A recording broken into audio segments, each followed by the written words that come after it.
So it's a pretty common question for people to ask me how much money they should be spending on marketing. Um, I don't have an easy answer for you. I can tell you I recently had a client that I was doing some consulting for, went off to a convention, met somebody who was successful, and they started talking about business practices. And the guy says, "Oh, you're spending way too much on marketing." And so he came and talked to me about it.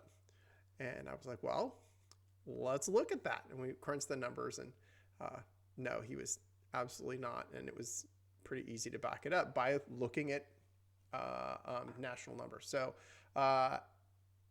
nationally in the United States right now, the average percentage of revenue that is spent for all industries on marketing is right about 9%.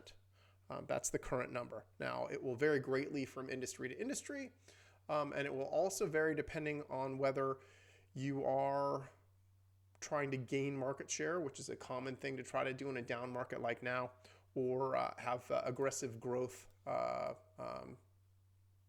goals, which actually this client I was talking to does. The reason I brought this up is because I saw recently an article about the pharma company Hims and Hers. Hims and Hers is currently spending about 50% of their revenue on marketing. Now, I'm not saying that's smart. I'm not saying you should do that. I'm just giving you a taste of what the high end looks like. Same thing with Expedia.